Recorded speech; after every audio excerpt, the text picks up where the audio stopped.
Good evening. Welcome to episode 3 of Dungeon Masters Anonymous. And as always, we have to start with the 12 steps of Dungeon Masters Anonymous.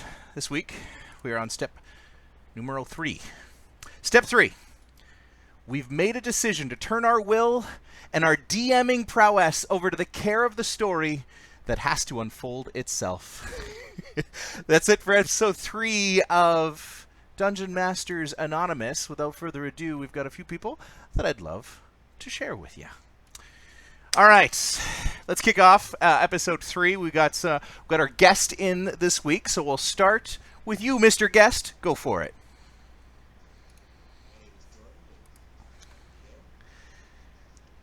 Hi, Jordan. And go on to our co-host. I'm Seth Freeman, and I'm a DM. Hi, Seth. And I'm your host, Kyle, and I am also a DM. So to kick it all off, Jordan, we gotta know a little bit more about who you are. So we're gonna start with, how long have you been a DM? What kind of RPG systems have you used in the past? What's your favorite, or what are some of the obscure ones that perhaps you've had? And we'll go from there. We'll discover a little bit more about who you are, Jordan. So have at her. Sure. I've been DMing for maybe 10 or 12 years, on and off, but mostly on. That's just a matter of being, the guy amongst the group that's actually willing to lead a game. I think that's the consequence there. Yeah. So, and in that time, I've run like longer form campaigns of Dungeons and Dragons and Pathfinder, the Star Wars D20, and I've run like shorter sessions or like small arcs of like the Lord of the Rings that Decipher did, and Shadowrun. Yeah. Feng Shui, and then I kind of throw Fiasco in there. I mean, it's leaderless role playing; you just facilitate. But I'm a fan of it, so I've run that a few times. So, what is your favorite of all of them? I have this like long-standing love for Shadowrun, even though I barely ever get to play it.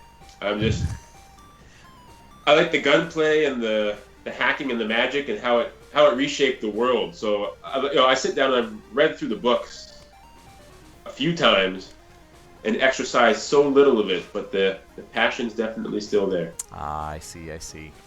Well, we like to, have some discussion type questions that we go through, and one of our co-hosts, Justin, he is not a trap or puzzle guy. His peak puzzle is grabbing a Sudoku book and not allowing the party to go past the dungeon without completing the Sudoku that he has put in front of them.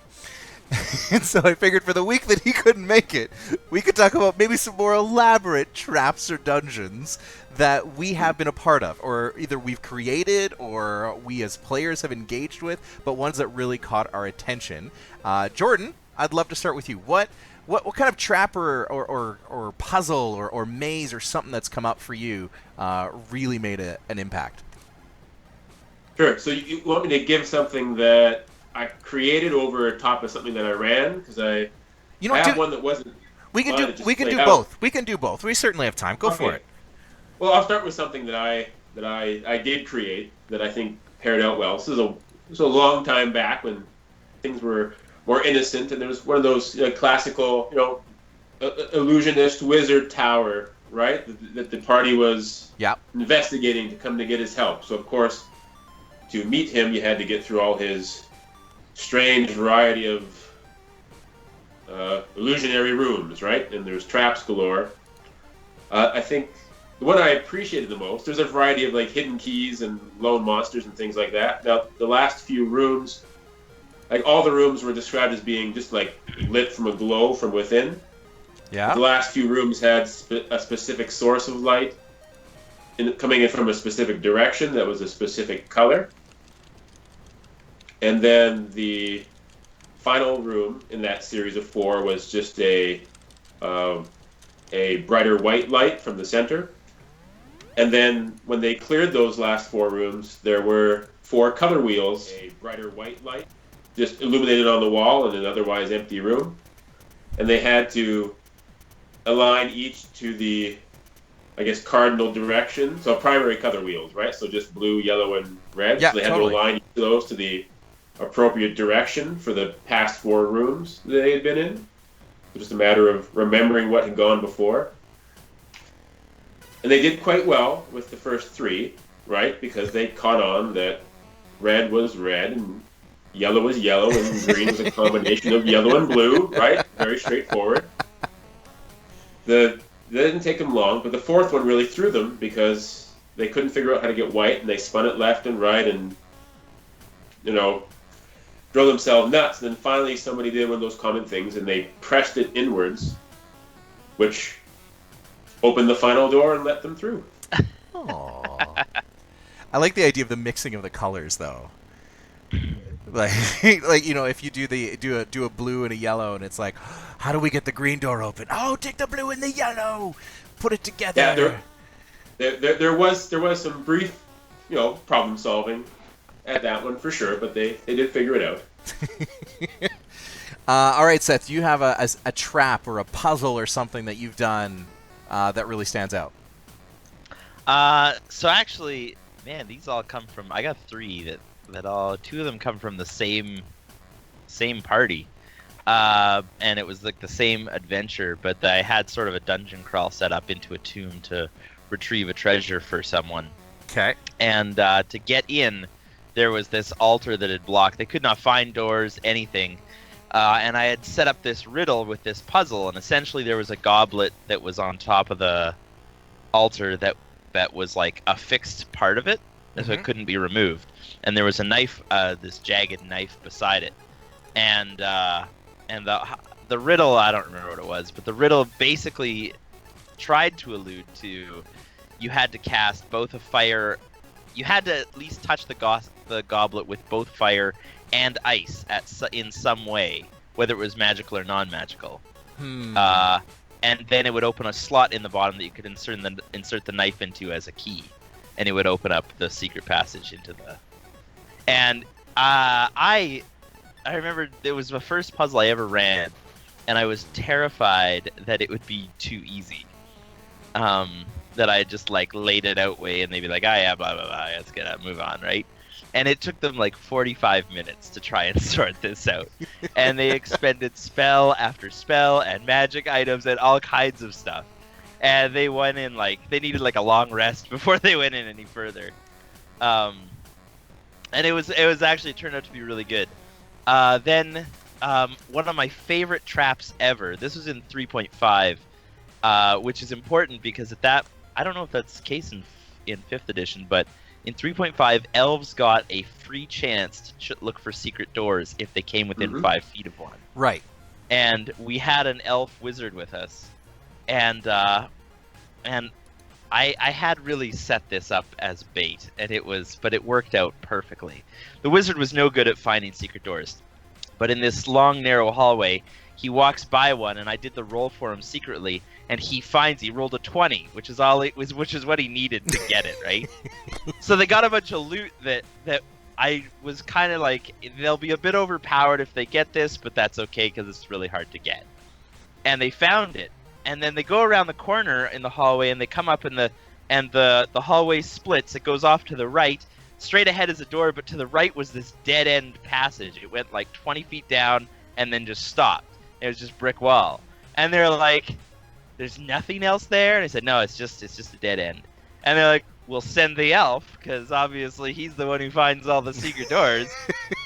And so he walks down to the end of the hallway, steps on just a pressure plate, and just this hail of needles just riddles his body, and he falls unconscious, right? Because he has like 4 hit points at this point. They're all level 1.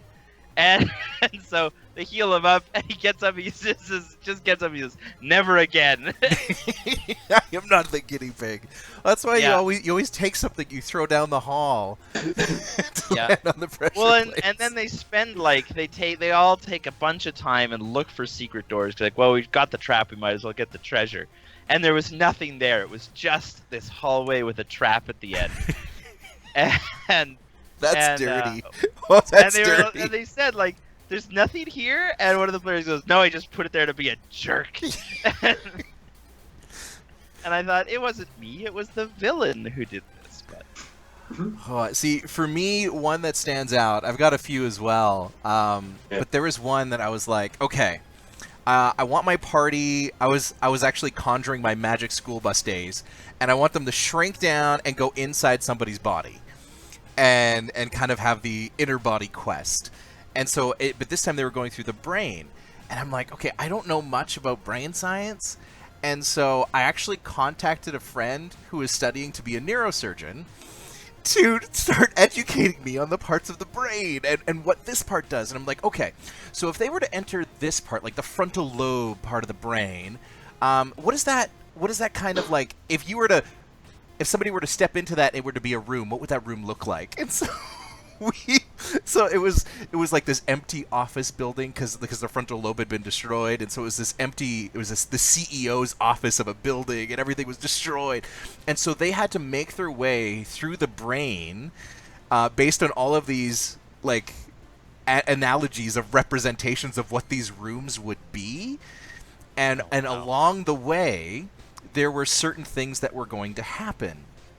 And so it was all chance-based, but of course, when it's chance-based, they think it's intentional all the time. It's not just a random encounter.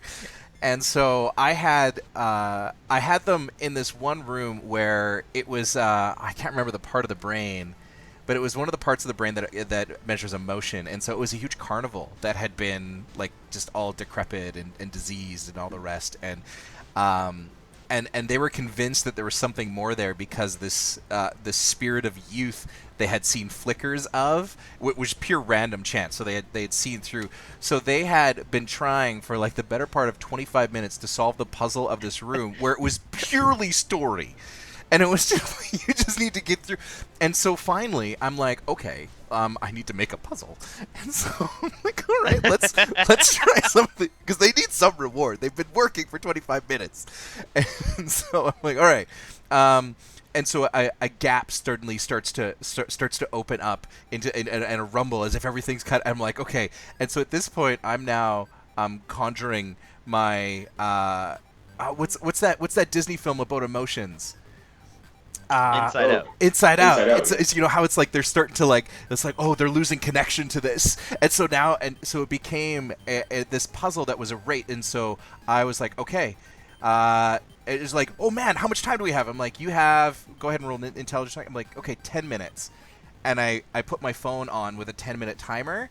And then I just started describing the scene, and they had to solve the problem in real time in order to get through. And I kept throwing in different obstacles. They'd have to do rolls quickly. They're yelling at each other, trying to and I was like, I never thought to introduce a timer into these things to speed them along, but that was like one of the most exciting situations I've ever been in.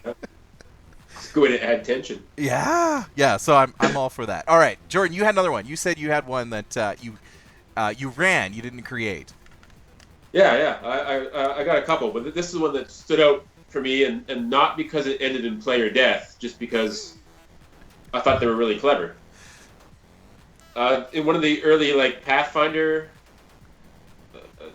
I guess adventure paths, there was a haunted mansion, and they used this mechanic called haunts, which were, they think of them as like traps, but instead of disarming or disabling them, you could banish them, or I guess sort of lay them to rest or bring them to peace. So haunts being, of course, the idea of like a haunted space. So this mansion was full of them, and each of them was keyed to a particular emotion. So you had run your player through several games already, so you could determine who was like the most brash or quick to anger, who was the most lustful, who was the most, they were tied, like there's sort of like a sin theme, I think, in the background of it a bit. So you're pushing towards things like anger and lust and gluttony and things like that. So each of these rooms had a haunt that was triggered towards the player that fell into one of these categories. So up on the roof, the top floor of this place, there was one that basically triggered the sense that you were on fire, right? So the angry guy walks in, and it's a some sort of lizard folk. I can't remember the exact race. Monk. Anyway, so he had pretty good saves. So I was thinking, all right, he's probably gonna get through this no problem. And So he fails. So I was using like just secret notes to explain, because these are all psychological effects, no actual manifestation, right? So I sent him a note that says, "You are on fire." So he's a good guy with it, so he acts it out. It's like, what do I do? And he's like, help. But nobody had any way of putting the fire out, or nobody came to help him because they couldn't figure out what he was doing. So it said in the bottom of like, if you find a way to put it out, you jump out the nearest window and try to clear it out that way. So that's what he does. He runs through the window and he jumps through it. And I know, but it doesn't end there, right? So now there's a series of checks to prevent you from tumbling to your doom. So, and a monk, right? This guy, he's a monk. Yeah, So I'm like, okay. He lands on his feet. Yeah. He's a cat. So he hits the roof. Like, he's going to catch himself. No. So he rolls down, and like, there's a weather vane. He'll catch himself in the weather vane. Nope, fails that too. So you drag down to the edge, and he's dangling from the eaves. And I'm like, okay, it's okay, just pull yourself up. And he fails that too. And then he goes tumbling 200 feet to his death. And the rest of his team, because he hasn't explained it to anybody yet, is just standing there dumbstruck, because this all plays out without anybody else knowing what's happened. To them, they saw him run out the window and leap, and then proceed to make all these checks, and then end up falling to his doom. So I felt bad, in the sense that players actually make me feel bad. But I also felt like I gave him a fair shake. Oh, man. That's hilarious. All right, Seth, give me another one. What else you got? So actually, one of the coolest things I did with a D&D party was I put them in they were traveling in with this it was like a traveling circus, and essentially I ran an entire murder mystery scenario for them. Huh. And they got hired, like one of the head guys of the circus got murdered in the night, and they were like hired to solve this case. And it was cool. They did like investigations and finding clues and forensics. Man, it was super fun. I remember that being like a really good. And I was just trying to like buy time between campaigns because I wasn't quite ready for the second one. And it was a great night. It was just like really memorable. See, I'm a sucker for riddles. I love when riddles are thrown my way. But I always really hard to make. Yeah, that's the thing. Like, you can easily go on the internet and you're like, type something in. It's like, okay, I've got a riddle that I can kind of do. But I was like, no, I want to write my own. And I had written one. This was for the Titan's Grave campaign that I had done, and actually Jordan played in this one, in the one shot that I did for that. And so the riddle. Essentially, what ended up happening was the whole party was abducted. They're put into a room, and they wake up into a room, and somebody is introducing himself to them, and he's a hologram, and he's introducing himself and basically saying like, we need some people, and this is our test. Good luck. And the whole room is almost in this like half hourglass shape. And immediately from the top of the middle point in the roof that they can't see, sand starts to come down, and slowly the room starts to fill with sand.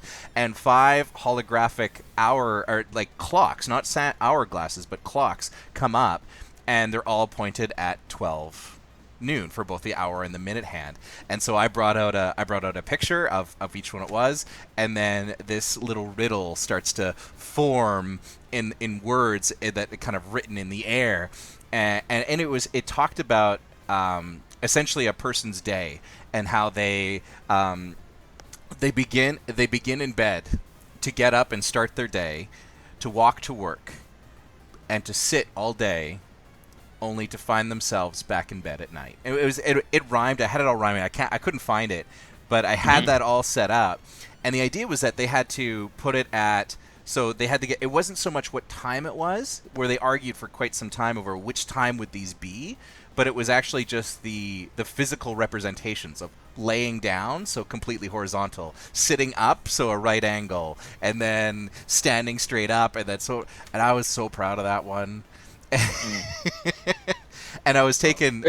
It reminded me of Tolkien's riddle of the the all fours and then on twos and so on and so forth. Mm-hmm. All right. And Kyle, I'll jump in on the player side. Yeah. I had it sussed out from the beginning, but I was playing. What was the name of the guy with the big dumb orc? Grubnug. Grubnug. He Grubnug. became my NPC. I was Grubnug. Yeah. So for all that I figured it out, I figured that Intelligence 8 Grubnug was not going to. So if you'll recall, I sat back and I think I gave one clue about how I wake. When I'm in bed, I lie down. And they dismissed you. Oh, right. Well, that's Grubnug, right? Yeah. So then, if you recall, my approach was to just start bashing on the wall with my Yeah, hammer because that's right. the only way I could That's right. get things moving.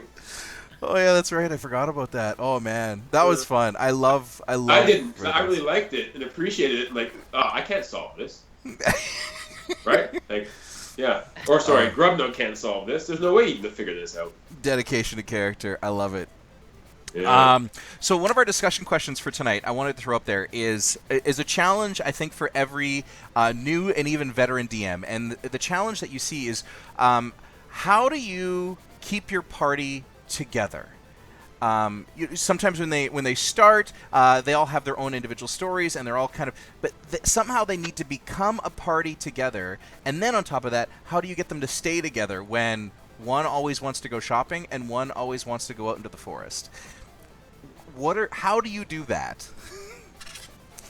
So I remember like the first major campaign I ran, that was I had kind of taken that for granted, that they would just like work together, and that was like an immediate thing. It's instantly they're like trying to like threaten each other for supremacy of the group and steal from each other. I was like, oh, this is gonna go bad.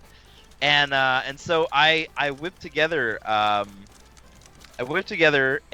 reward that was worth taking, and then I put them in a fight that no one of them could have survived by themselves, that they needed each other.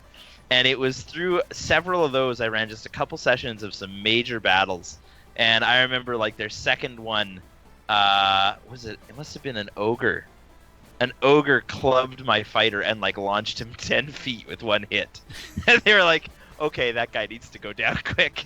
And it was moments like that where they like healed each other, stepped in for each other, protected each other, took things down. That like solidified them as a group, because they were against other things.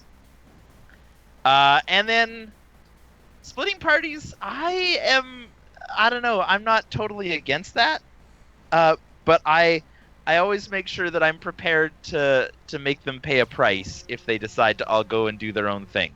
Like what? Right? Well, sometimes I'll put like, especially, and I'll flip things around. Like I'll make sure that the mage ends up in a situation where he's like, I really wish the rogue were here, you know? Or the fighter has to like sweet talk the barmaid into giving him info. And he's like, I really wish the bard had come with us. And you just like, you give them moments where they recognize that like, oh yeah, everyone has skills and it's really best if we're all there together to work as a team. Ooh, I like that. All right, Jordan, what are some of your methods? How do you keep a party together? Well, I was just thinking when Seth was talking that, I mean, shoot, my experience has been the opposite. My longest running campaign was about 4 years, and that group was just the most cooperative, cohesive group I've ever had. And right from the beginning, they're like, all right, here we are. And it was like very much, and I know it's total trope, but whatever, we did it anyways. You know, you're all in a bar and somebody starts a fight and everybody's like, hooray, a bar fight, and everybody throws fists and they talked about it for months, and it became like they formed instant bond that never breaks, I guess. I think they were just really cooperative, maybe, but I didn't have to tease them to stay together. In fact, although this is kind of contrary to your question, I began inserting some discourse because my younger brother was the rogue, so I would encourage him to go do his own thing. Right? I ran like a little game for him on his own because we were living in the same house at the time. And there was a situation later on where they had to decide at one point like which of these two ruling factions they were going to support and return this like heirloom of rulership to. Yeah. And most of the group was like, well, clearly this person, but my brother had his own misgivings, so he talked to me like, took me aside after the game. He's like, I think you should go here. I'm like, well, you're the rogue. Why don't you steal it and take it there? But I was actually a more of a party splitter, I guess, by force. And there was this big long chase where he snuck off in the night and they all went after him. It carried on for some time. It was pretty good. So how do you keep a party together? I don't know. I'm usually working to tear them apart, I guess. Yes. Well, and I was gonna say, as soon as I have them all trusting and solidifying each other, that's when I start trying to sow seeds of discord and mistrust. See, Aiden in chat says, keeping a party together is hard. I'd say that providing a common goal that all members would want to pursue, but being ready for one or two people to go to a brothel while the rest look around town isn't too terribly bad. Here's my thing, is how do you find the common goal that they're all interested in? Like, what if you have a party where some are interested in this and some are interested in this, and you're struggling to find the commonality between the two? How do you overcome that? So for me at least, I would say that the two things that every party has in common in the history is they want to live and they love their money. And so you either rob them or try to kill them with something, and they will find each other and protect it. I saw a meme this last week of when characters, it was like, I'll go in, like if their lives are on the line, they will do anything, but if money's on the line, they are so protective and careful. Yeah. Wait, Yeah. I'll put my life on the line, but not my +3 axe. Oh no, Not a chance. I call it the rule of 3 Ps, right? Every player cares about the 3 Ps. Their GPs, their XPs, and their HPs, right? Like that. Yep. That's player motivation, universal, right there. Oh boy. You're right. They're great things to threaten from time to time. I was in a game once, talking about Discord. I was in a game and we came across this. We were sneaking through some villain's lair, and we found his secret room, and there was a drow sentient bow in it.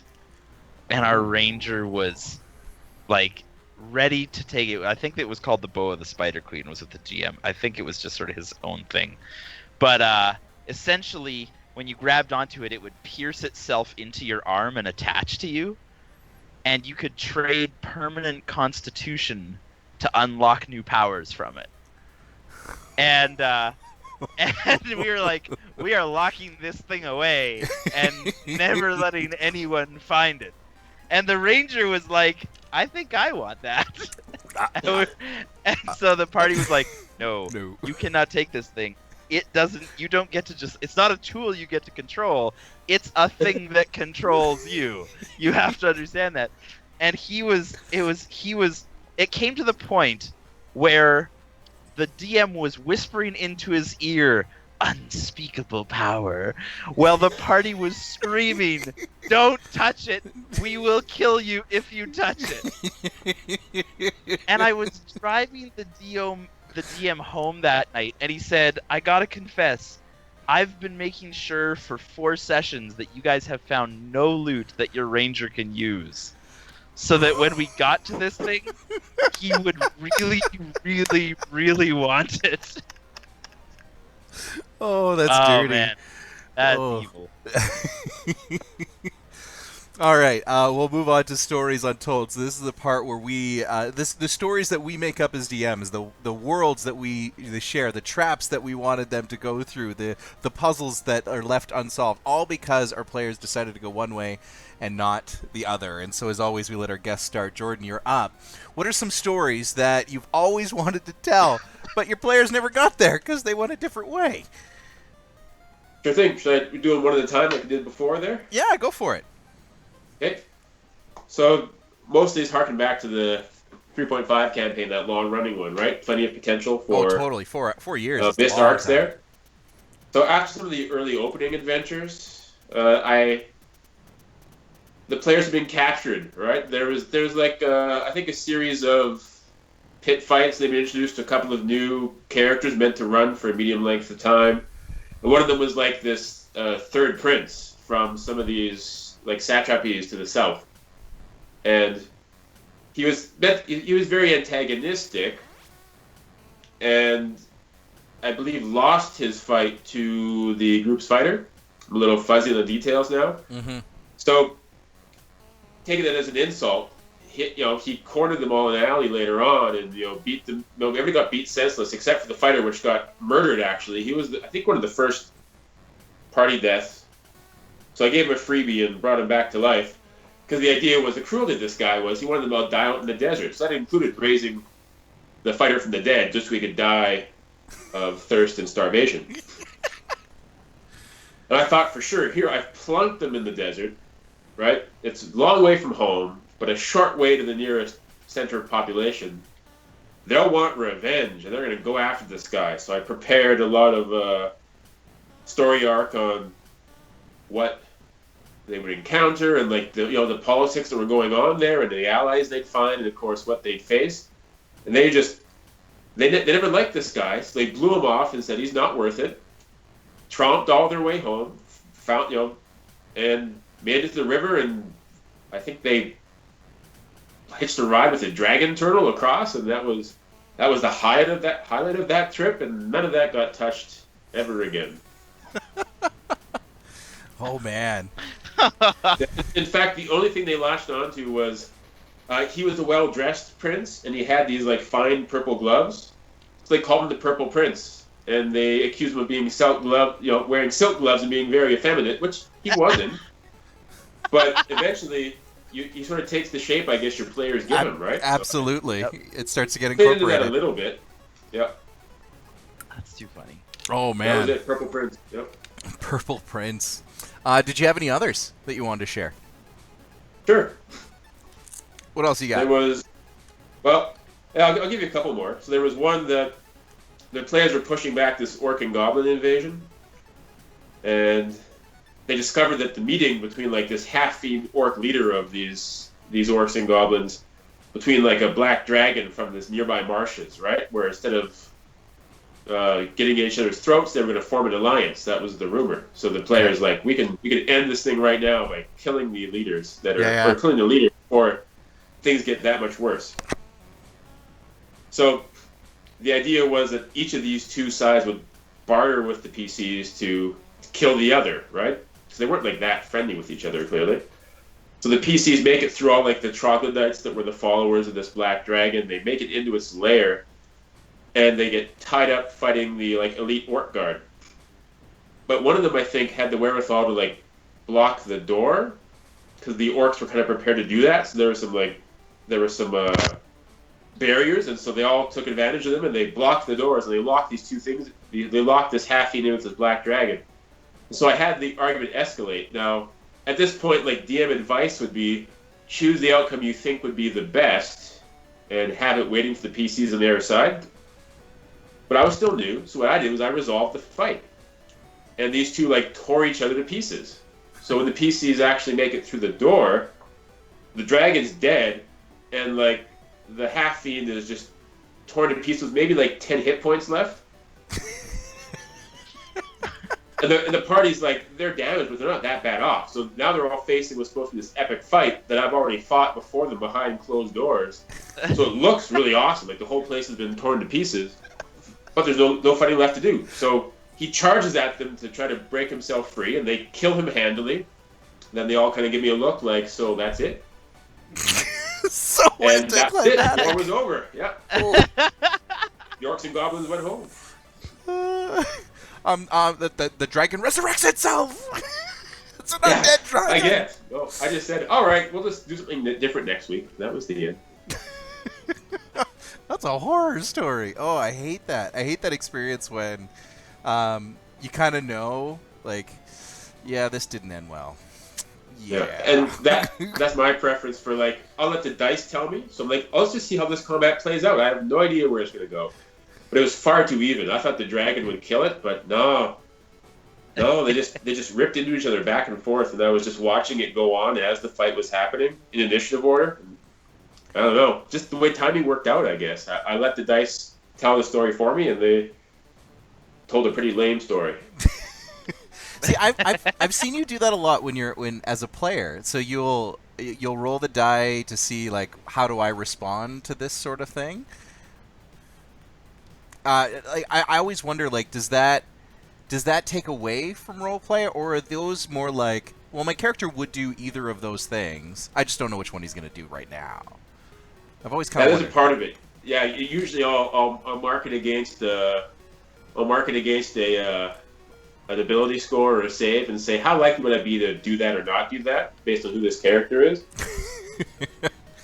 Okay. Yeah, can you tell it's a DM being a player, right? Where like I set my own DC and I roll for it. I'm like, oh, okay, I'll act for or against my usual nature based on the outcome of this dice roll. See, I do that primarily for Constitution checks to see if my character will puke. So... Oh man. Okay. Yeah. So I know you got one more story, but Seth, do you have any stories untold that you were sparked over this last week that you could think of? Things that happened that perhaps you've forgotten? I was thinking in one of the longest campaigns I ever ran, I remember I came up with this early cave, had a young dragon in it, and I had a whole adventure there. And I kept dropping hints of like to the party is like, well, there's rumors of a dragon to the Crystal Caverns, and they're like, dragon? Nope, no way, not going anywhere near that. And it's like I kept bringing it back every once in a while just to see if they'd go, because I had all this stuff ready to go. I had a pretty nice story there, and a really neat adventure there. I'd created this really nice setting, and they're just like, every time they heard it, like, nope, absolutely not, steering clear. Oh man, yeah. I remember thinking, I gotta make this more attractive somehow. See, I had a fight where there was this person, and the way that I described like their sword and their cloak, you could tell this was epic loot, and they were already wary of like, well, we're not gonna disturb that, like that's gonna kill us, and even as a party, that person will kill us, and in my mind, I was like, well, I wanted them to fight that and lose, because I had another storyline of a vigilante that would come to save them in the middle of this fight and stand toe to toe, and they would have this big epic storyline. And so they were like, no, not doing it. I'm like, God, come on. And so finally they had tripped an alarm, and I'm like, okay, that's it. I'm setting this person in motion to chase them down. And they're like, oh no. So they're like, we want to run away. And so I'm like, okay. And so I was like, okay, we'll do a series of like runaway, like kind of physical ability checks to see if you guys get through, like, some dexterity acrobatics type things. And they just kept rolling as a party, high. And I'm like, after 3, I'm like, well, you got away. That's the end of today's session. We'll come back next week. Like, man, you should not have gotten away. It was like this big, like, half robot, half man's gonna jump down and tear them to pieces, and then be like, and then basically say, I'm dying, I need you to replace me. And it was like, nope, not a chance. Never happening. So he died and somebody else replaced him. That's the way it goes. Yeah. Jordan, what do you got? Good time for one more. All right, one more is what I'll do. I built up to this big adventure hook about like this ancient empire of green elves and its fall and its betrayal, one of its greatest heroes. I went back and read it, and I think I must have been reading the Silmarillion around the same time, right? Because it's like big into like the background and the history, and I had big hopes, so I poured a lot of my creative energies into it, right? Yeah, you see where this is going, I'm sure. So in the dungeon, they found this book, and so I handed them over a few sheets. This is probably my mistake. It was like a nice 2-page summary of what was going on inside, and then just a couple of pages back behind that were just like empty lore for the actually curious player, right? In the hopes that he'd be the actually curious player. But they completely forgot about it after that. Dropped a few hints, and just nobody picked it up. So this, I think it was called. It doesn't really matter anymore because it never went anywhere, right? That sounds like it stings a little bit still. It does, because then I had to go off in a completely different direction again. Oh man! I think it's lucky that I had more time and energy to pour into writing my stuff back then, because I would go off and in 2 weeks I could build a different arc, which wasn't always the case. I was usually maybe one step ahead of my group at best. So That was then, pretty challenging. so the stuff that we've missed, so the stuff that players have gone off in different directions and done their own thing. Have you guys ever reused content that they never went down, and just like even just So- reskinned it or threw them in the right spot again? I've done that, and one of the things actually I was going to say, I don't have a ton of stories about stuff I've missed because ordinarily I just kind of I don't world build at the start of making a DM. I'll be like, all right, I'll make these buildings and these spots, and I'll just kind of build the world as we go, and so I end up kind of just, they're like, we're going this way, and I'm like, okay, then this is what's there. And only a few times have I said, like, all right, I've had times where I said, all right, I have 3 sort of ideas ahead of me. Whichever direction they head out of town, I'll go with that idea and run with it and build upon it. So I've got ideas probably that I've never used, but I never fleshed them out to the point where I was like, oh, I wish I'd done that. See, I've got one thing that I've got one of my parties I really want them to do, and the quest is essentially they need to gather red dragon scales. So immediately they were like, nope, not a chance. But they did some investigating. They're like, well, let's figure out what this job is. And I'm like, no. Like, so no. The red dragon's already dead, and there's a war party that's bringing it back, and you just need to infiltrate the war party, harvest some of the scales, and get out unseen. And they're having none of it. I'm like, this is going to be like the most epic like I have like an army that they're going to be besieged while they're there infiltrate. I'm like, this is going to be glory, and they will not go. And so in the world, there's like this job board. So it's like side quests. Like if they're ever bored or they don't know what to do, they could always go there. It's a younger party, so I thought it was a good idea. It's been on the board for like half a year, and the gold value price to achieve this job just keeps going up. Come on, I want you to do this. Yeah. Oh man. Okay, so when we come back, we're going to do a communal campaign builder. So last week, what we had hoped to do is we had hoped to start out what it looked like when you first jumped into the world that we started to build, but it didn't quite go there. We talked a little bit about that, and we'll recap that, but we ended up talking more about who is the overarching villain and what is the overarching plot for all of that in this new world that we created for 5th edition. So for those of you that are watching, we'll be back in about 5 minutes, and we're going to come back and start a communal campaign builder with guest DM, Mr. Jordan, who's going to help us. And Jordan, just so you know, the precedent that has been set, we get our guests and chat to name things. So Okay. I hope your naming powers will be ready. So there we go. 5-minute break, and we will be right back.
Well, we're back.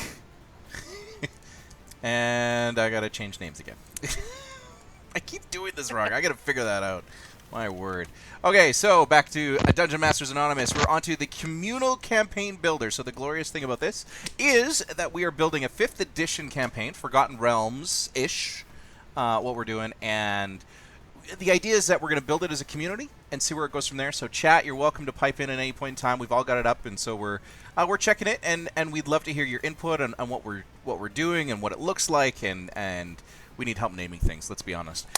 We've got our guest DM, Jordan, here with us. He's going to help us name a few things, but to recap where we've gone from. And so we started out like talking about everything from like Westerns to Cyberpunk. How do we incorporate, what are we going to do? And we settled on 5th edition and Forgotten Realms simply because then we can submit it to the DM's Guild online, and we can release it for free. And it's a great way to get word out there and to have an impact on the community. But we still wanted it to be slightly like our own world. So how do we combine those two? And so the story that we came up with was an elven mage, an elven wizard who's super powerful, like level 25, a general in Bahamut's army, a crusader of sorts, who has served incredibly well, but over the years has seen so many wars and fighting on the side of the oppressed, only to see that after a certain number of years, you're now fighting on the other side, because the winners 100 years ago are now the oppressors of the same. And just this cyclical thing, and being frustrated, growing ever more frustrated, but her service was so honored by Bahamut that he gave her a single wish. And her wish was to have part of his deity. And so she became a demigod through that. This Tabris Dahlia. And through that, she used her power of a demigod to create her own demi-plane, an idea of building a world where justice does not have to exist. And so she started to form it, but soon realized through the millennia that injustice almost has to exist. There is no law without chaos. There is no good without evil.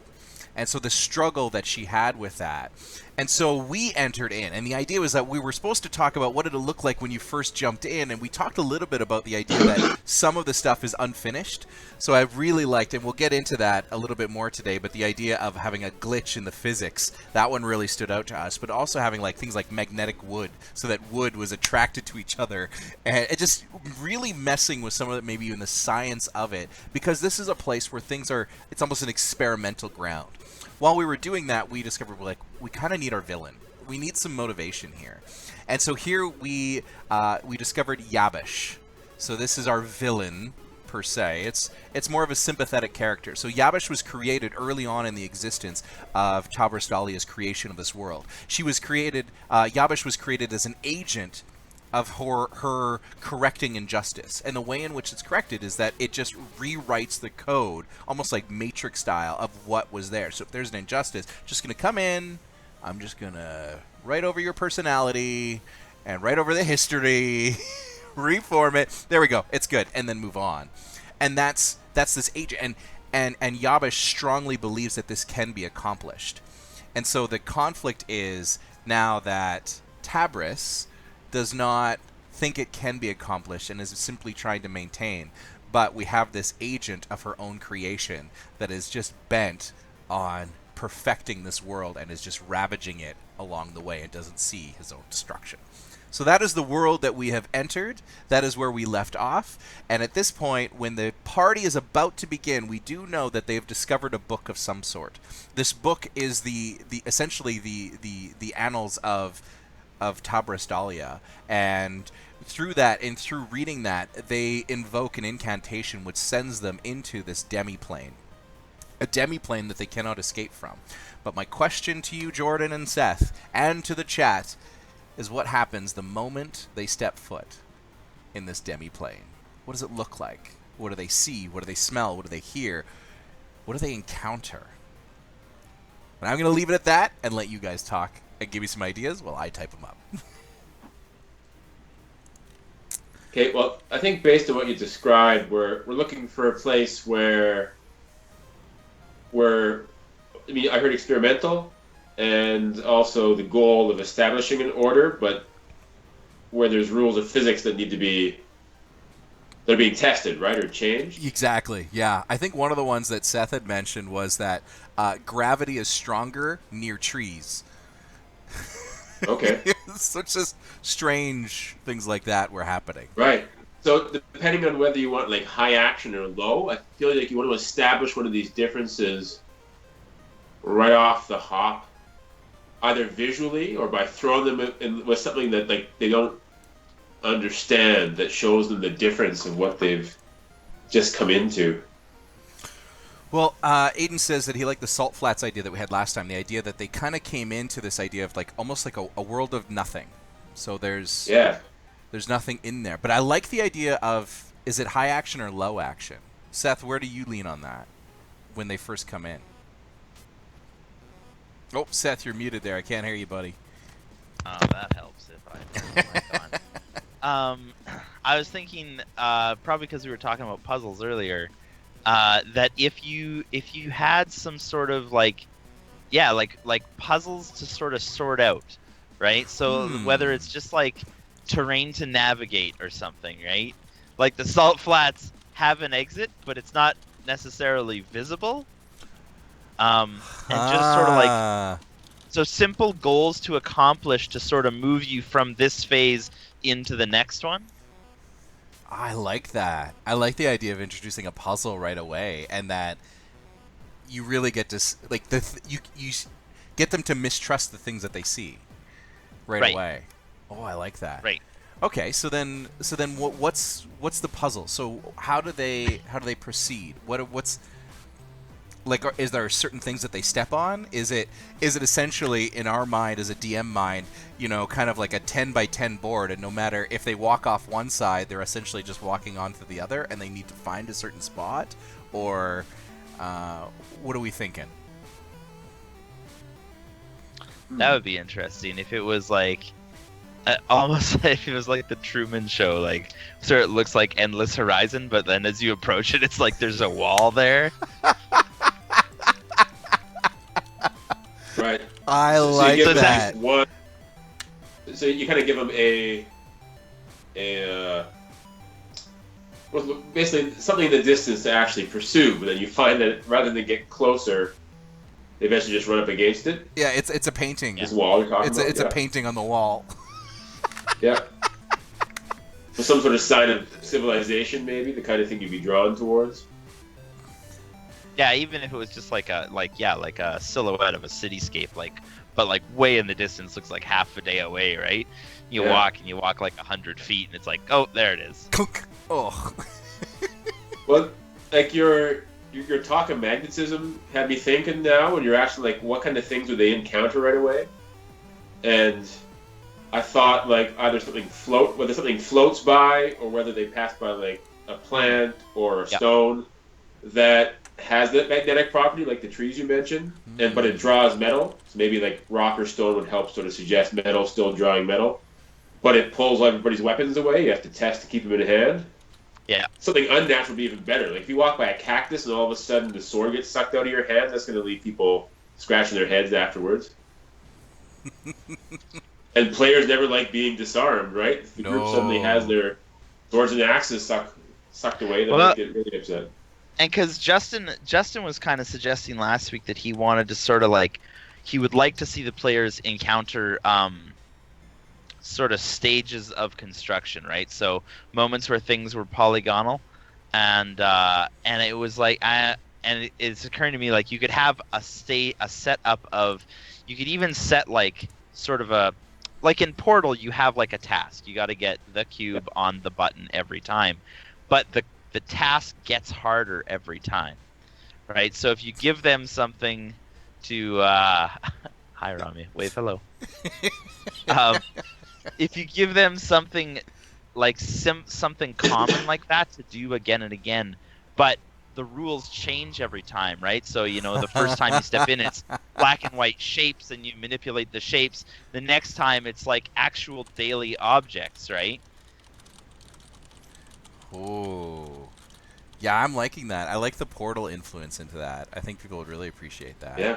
Everyday object. And I mean, Portal's strength was that it taught you the rules of its universe one at a time, right? Totally, it did. Yeah. an excellent place to do the same thing with your Yeah. universe. Well, with your demiplanes rules, I guess. Ooh. So then, okay. So let's say, so they're imported into these what is called salt flats, but we know that it's really just a walled-in structure that they don't actually see or perceive in some way, and they need to manipulate certain things that are in this structure. What I think would be funny is that what you could do is you could have like, oh yeah, you see, off in the west there's a cactus, off in the north there's a cityscape, and it's like the city is where likely they're gonna go, and then they run into the wall. It's like, okay, let's go to the cactus. So they go over to the cactus. I like that. So then, but this room that they're in, so when they get out, like what purpose did this room serve? Was this just kind of like the experimental grounds of creation? Well, and so I would actually treat it less like a room and actually like almost like a subplane within, right? Okay, explain. Go further. So they walk towards, they run into the wall, and there's just like a door there, and you step in, and you would step into sort of the next level of complexity of the world. So they would sort of gradually be pursuing to a point where at the end of it, they would step into the actual plane that is created. Oh. So this is actually like almost a transition between. Yeah, I do like that. Okay, so the first thing that they do, and I like the idea of the cactus drawing metal or drawing their weapons, and then having to fight the cactus to bring it out. Clearly, there's going to be some piercing damage that may or may not happen along the way. But okay, so how do they find the door in the first room? Do they just search the wall for a door? See, I could see them get to it. I could see them putting their hand on the wall all the way around, just to kind of mapping out the location, which would be the wisest thing to do. I would almost have like the city marker or some sort of like landmark in the distance be like the door is plain when you actually get up to it. Okay. Right? So because it would just be this moment, rather than being like a puzzle to solve the first time, it would just be this moment of, oh, we're not actually anywhere yet.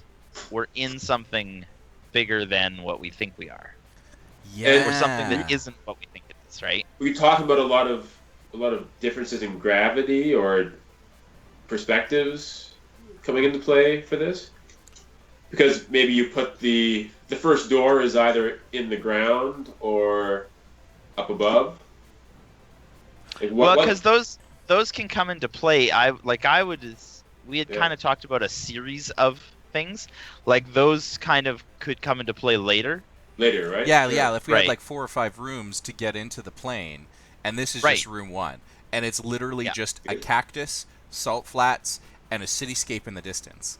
And as they walk by the cactus, they feel the pull on their weaponry, on their metal weaponry at least, that's drawn to this cactus for some reason. And then they get to the city, they find out it's a wall, and they open up the door, and then they enter in a new room. Okay. So what's the new room?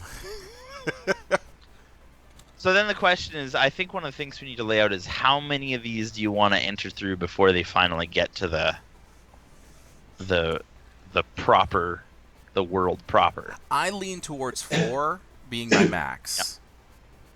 Yeah, Right. 3 to 4 is where I was going with that. So I would say the next one should be like what Justin suggested, where it's like polygons. And so it's like, like a tree is a brown rectangle with a green circle on top, right? That's when you bring out like your child's drawings, right? As figures, and then they think you're the worst DM ever. Like, no, that's exactly how it looks. Yeah.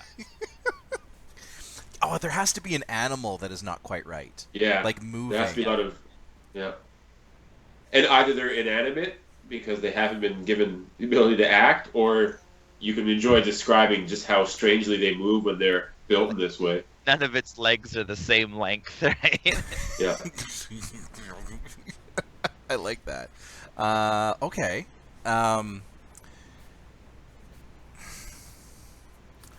One of the other things that Justin mentioned last week too, and I thought was a fun idea, was the idea of 2-dimension. So that when you walk by, it disappears and then reappears. Yeah.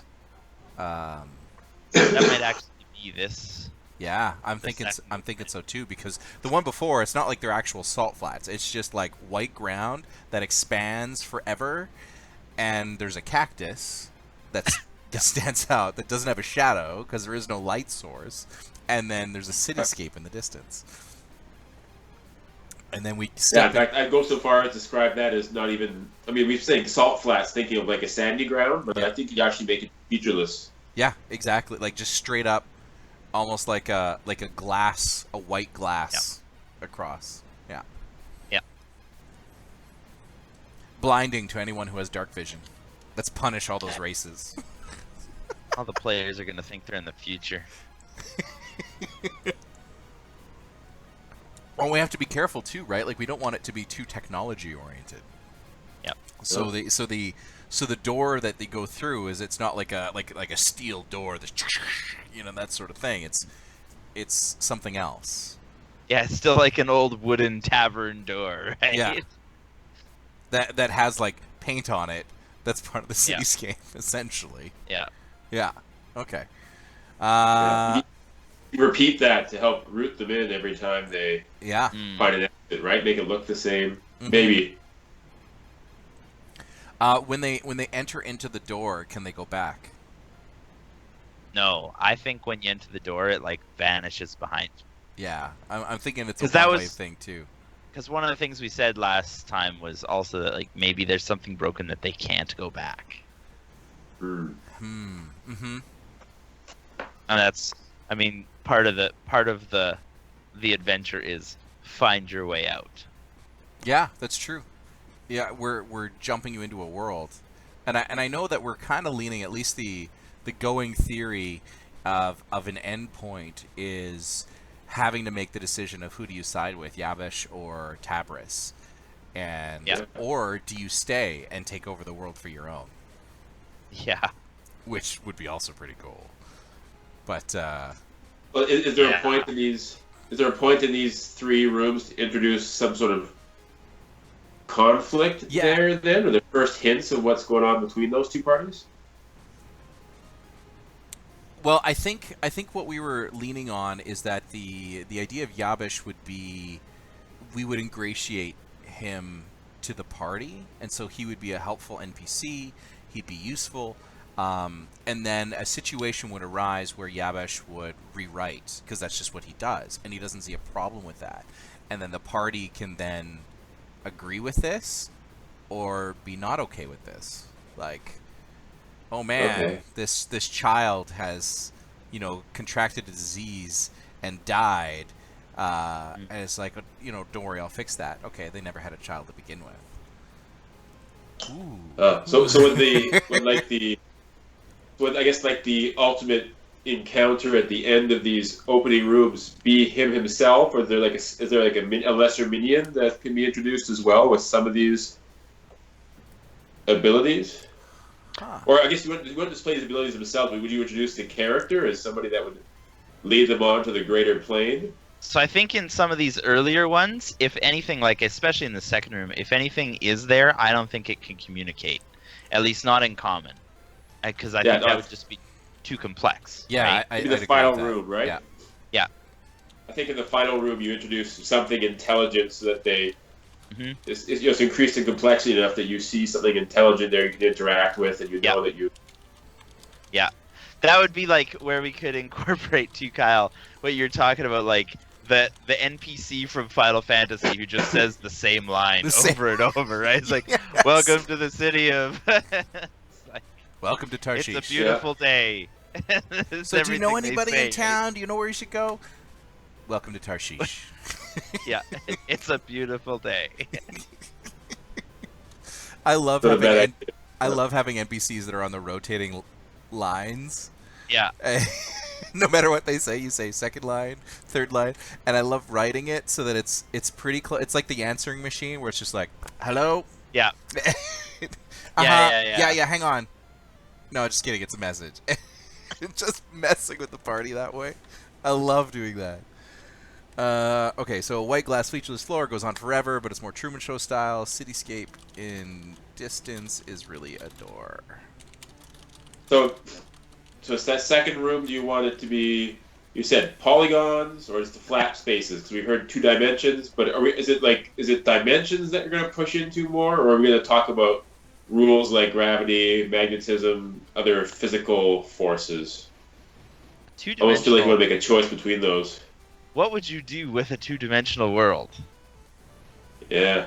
Well, see, I'm thinking. Have you ever played the game Fez? No. It was a great indie type game. It was actually on Indie Game the Movie, and what it was that it's a 2-dimensional game. However, the character that you are discovers that there's another dimension, and so the game you play 2-dimensional, and then you push a button and it shifts, and so you can go around and then all of a sudden, and it's another 2-dimensional world, but it's rotated, and then you can rotate it again and rotate it again, and so you can go behind things that you could never go behind before. You can go in front of things you can never go in front of. That might be a little bit too complex. Like, the game is incredibly masterful in that, but I'm not sure that'd be easy to do in an imagination style. Yeah, to be able to communicate it without the visual, right, which is what Fez draws strongly on. You have to explain that, like, you can only move forward or backwards, right? So in a combat grid, they'd be on a 5-foot line, unable to deviate. Just as an example, right? Like, because you can't shift into that extra dimension, right? You can only go forward or back. So you're coming across that tree, and you're like, we'll walk around the tree. You can't. It's just there. What do you do? Yeah, that's the only way I can think of to communicate that. Yeah, exactly. I mean, we could essentially just in this world, they could be just 2-dimensional characters, but we are the 3rd dimension, so we're not. And you just, when you walk beside them, they disappear for a brief second, and then you look at them. Yeah. You know what I mean. And so it's just that's see all the of them extent of it. or none of them. Yeah. So this, like, you take a step forward and the entire world disappears, and then you continue on, and now it's there, but it's like you've passed the world and it's now all behind you. Everything existed on this 2D scape that you walked past that line and now turn around and look at it from the different angle. I mean, we could do something like that. If you can find a way to communicate it without the DM needing to tell his players or her players that it's 2-dimensional. It's 2-dimensional, then like, by all means, right? Like you said, it's challenging, but it shouldn't be impossible. You just gotta. Well, here's the question then. So if these rooms are essentially introducing us to the strangeness of the world that is going to exist at the end, the first room has what I see is not always true. It also has cactuses attract metal. And so those are 2 lessons that they have learned. In this room, what is the lesson that we need to teach them? And that might help dictate what is present in the room at the time.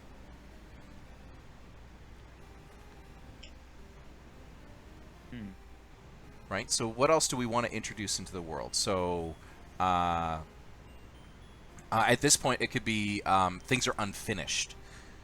So just because you've seen something doesn't mean that it is complete. Right. Maybe the strongest way to communicate that would be to have a portion that is. So you're seeing an in-progress room as opposed to a entire space in one state. Yeah. Okay, so an in-progress room. What is that? So is that essentially just like what if this room? I know we're almost jumping ahead, but what if this room is like a tavern?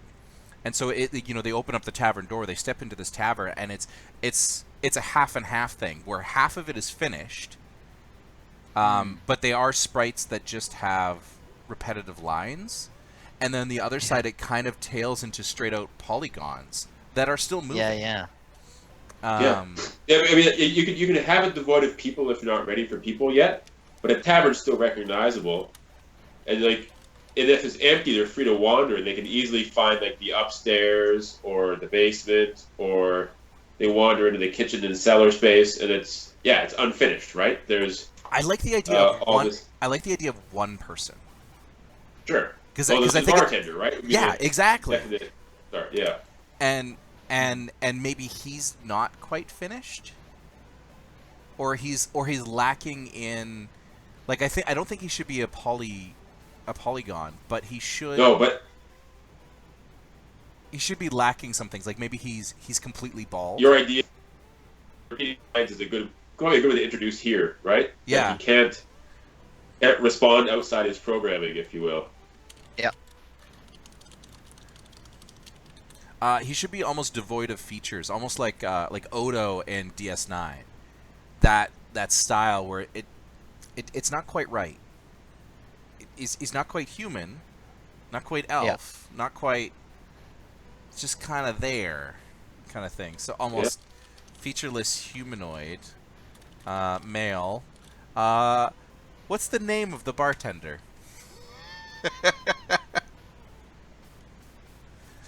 Well, Jordan thinks of the name. So he's featureless and humanoid, like Odo from DS9.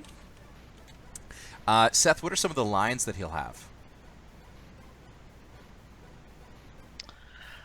Oh, I think he should. So this is the bartender. Yeah. Right? Yeah, it should just be like, "Welcome, have a seat wherever you please." It's just like the generic greeting. Yep. Oh,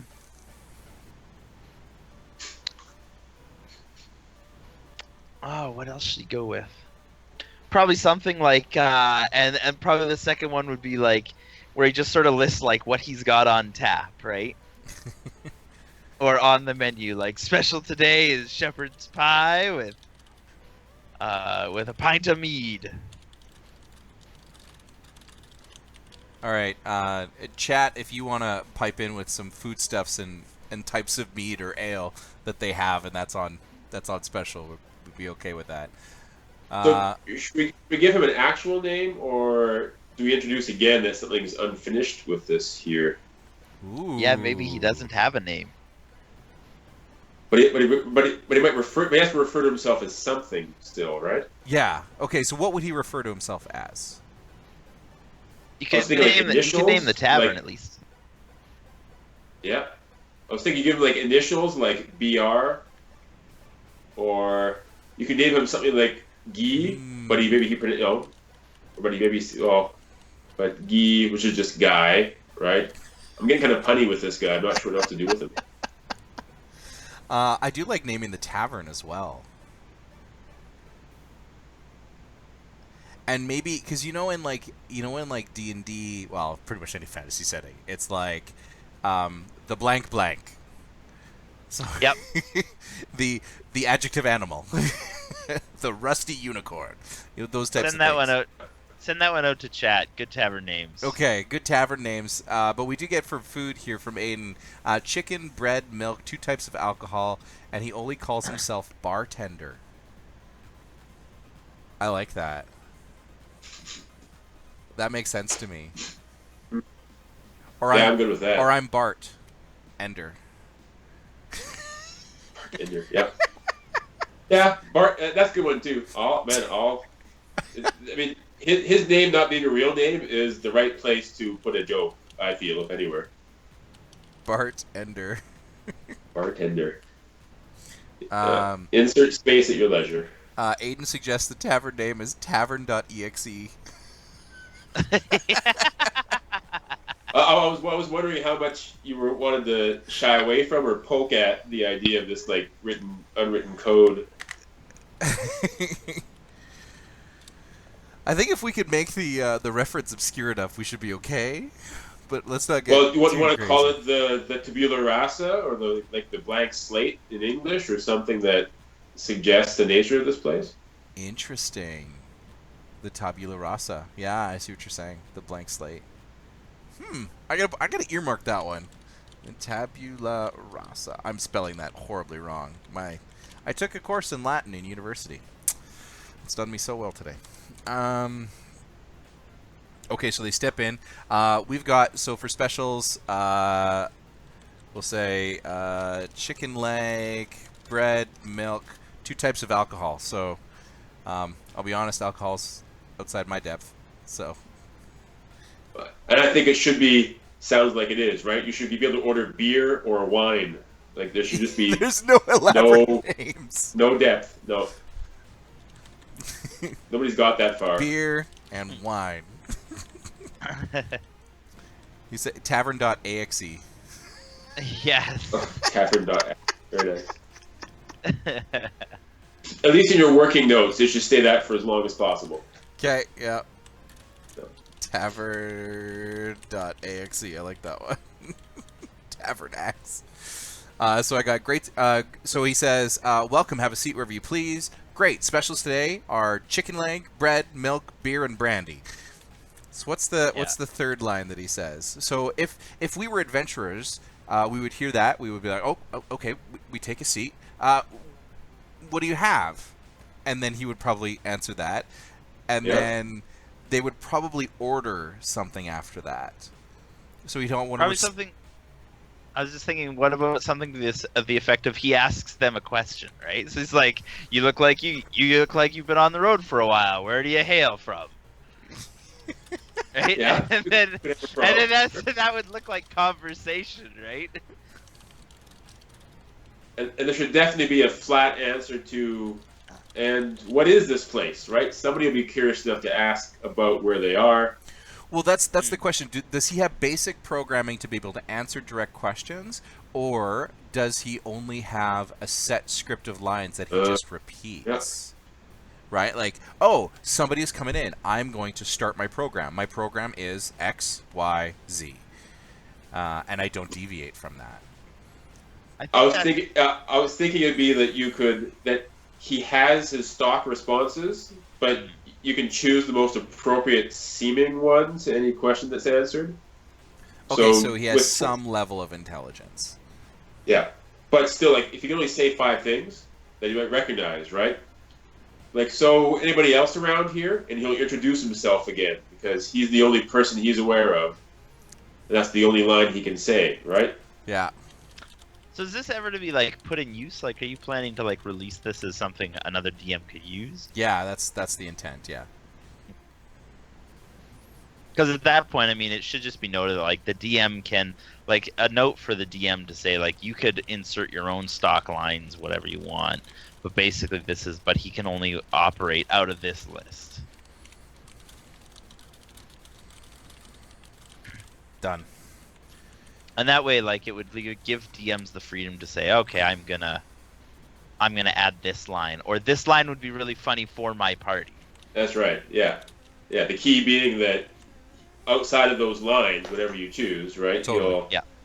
At some point, you display him repeating himself, so you get the idea that he's not creating his words.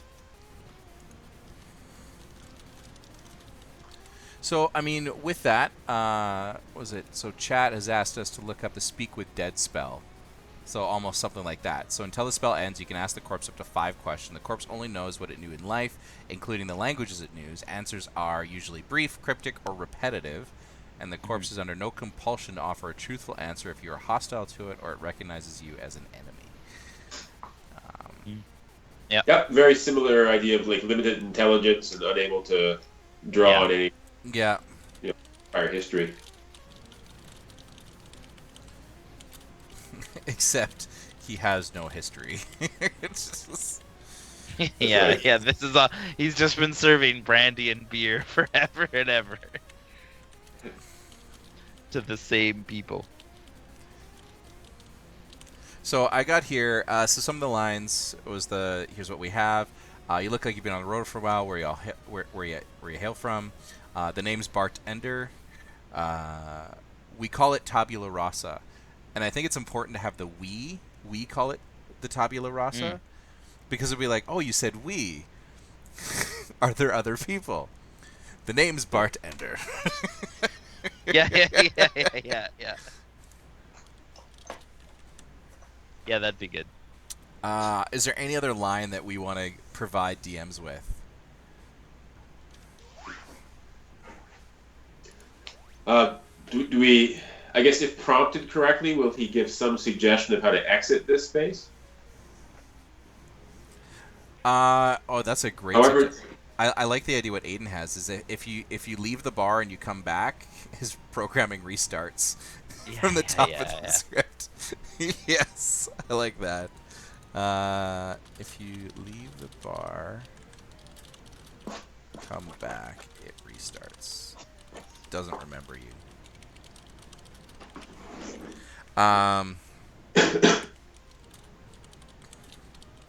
I think you should have like some of like yep, nodding head, those types of things, and those are just like general conversational things. So like when you're talking, be like, Mm. "Where y'all hey from?" Oh yeah. Yeah, Okay. yeah, Sure. yeah. And like just stop. but there should be two or three, and they have to repeat in sequence every time, which Yeah. is a bit of a challenge for the DM, but probably fun to do also. You know, yeah, Oh man, that would be so frustrating Yeah. for some groups. Like some Uh-huh. groups would get stuck on this. Like Yeah. this guy's evil, we have to kill him. We have to- well, that brings up a great question. What happens if they do? I think he resets again. Yeah, I think if you walk Like out if and you walk kill back him, in there, he just steps out of the back out of the kitchen, right? He's like, "Greetings, I'm bartender." Yeah, that's right. No player agency to reset. He just shows up. He Yeah. just shows up from the back room again. That's a great. I like that. And so what they're learning here is that this is intelligence being constructed. This is a room or a that things are not complete here, Yeah. and that they can't trust people that they're interacting with all the time. And this is good because when they encounter Yavish, who's going to be seemingly all intelligent, has some deficiencies. He has this thing that he must complete at all costs, and so he's not complete either. He doesn't have free will as it pertains to that. I think that's really good. How do they get out of this room? What's the task? What's the puzzle that they perform to leave? Because I think I like the idea that if there is an exit, it's not the same door that they came in. That door has disappeared, and if they open up the door and they step through that door, they come back into the same tavern. I don't think the door Right. should be the exit. Yeah.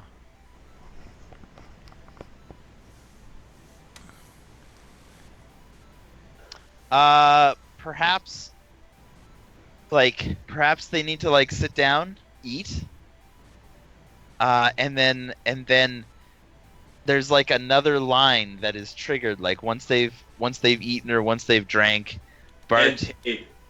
Yeah, and paid, yeah. and paid. Yes, And they paid. have to give up money. That would be the greatest. That it costs. You could them probably money. trap 2/3 of your parties for all time with that one. Yeah.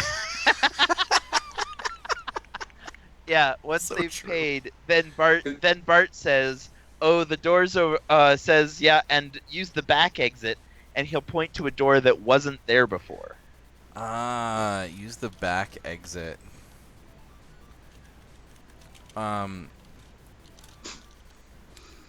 Maybe he's talking about renovating. Be like, oh, by the way, excuse the renovations. If you need to go somewhere, use the back exit. Yeah, something something like that. Something like Sure. that, yeah. Well, it's a good another subtle hint towards the under construction, Yeah. right? Hint you're making. I was thinking about like you go out the front door, you come back into the place. There should Yeah. also be like stairs down to the cellar and up to the second floor of the inn that are also connected. So if you try to explore the second floor, you come up out of the cellar. Yes. Or the cellar, you come back down from the second floor. You're just Yeah. you're always in that same It's room. the single No choice. screen. Yeah.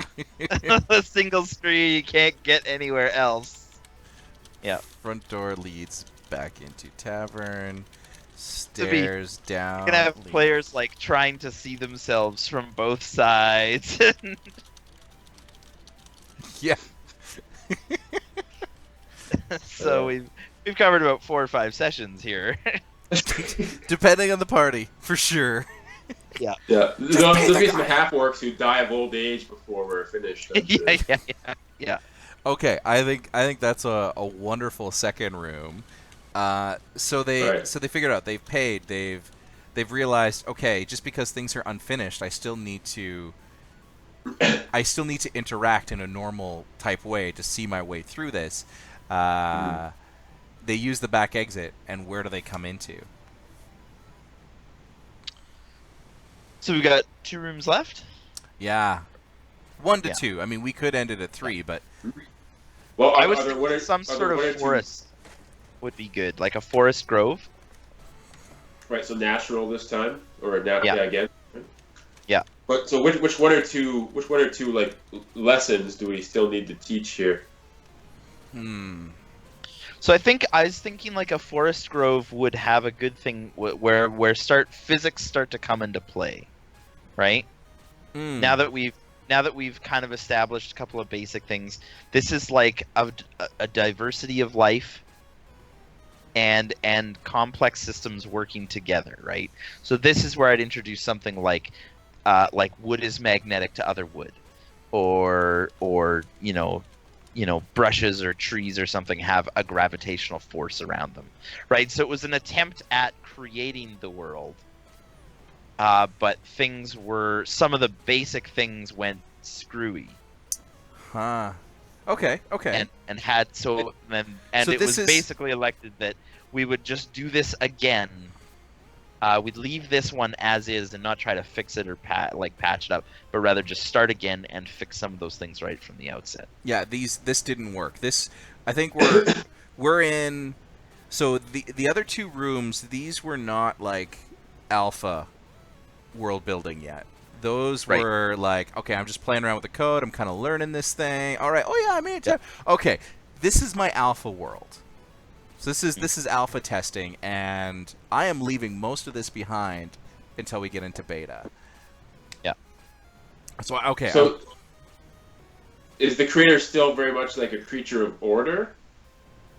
Yeah. Is that Yeah. part of it? Yeah. The idea is that order is important. Like with Okay. enough law and order, we can achieve an eradication of injustice. So would you put that on display by having all the trees be like equidistant in patterns, and like you see like flocks of birds fly by, but they're forming Yeah. like exact mathematical 2 or 3 dimensional shapes. Like you're showing everything in this like there's an overabundance of order, which is discovered to be, I guess, a bit of a problem maybe. Or do you save that for the end so you could display that there's like a tree out of place, and then that creature comes by and wipes it out entirely because it doesn't quite fit with the order of things? Well, I don't think the creature comes in because we're in alpha world, and I kind of think Yeah. that this is abandoned. Right, these are all they're all finished in past interests. But life forms would be okay. Like Yeah. animals, I'd go with animals more than anything, rather than like another humanoid.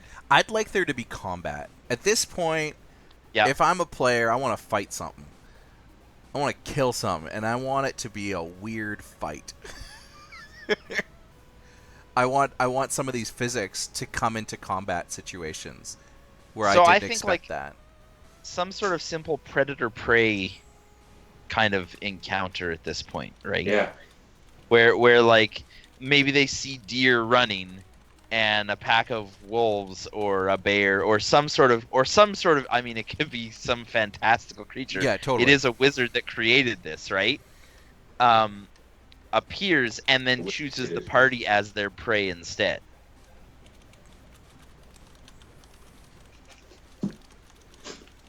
And if you want to run with the order thing, you keep them in formation, and even during the combat, Yeah. they hold like that same shape, right? Because it's part of like the brokenness of it, Like- where really well organized hunters, right? Yeah. Like wolves that have traps set up for you.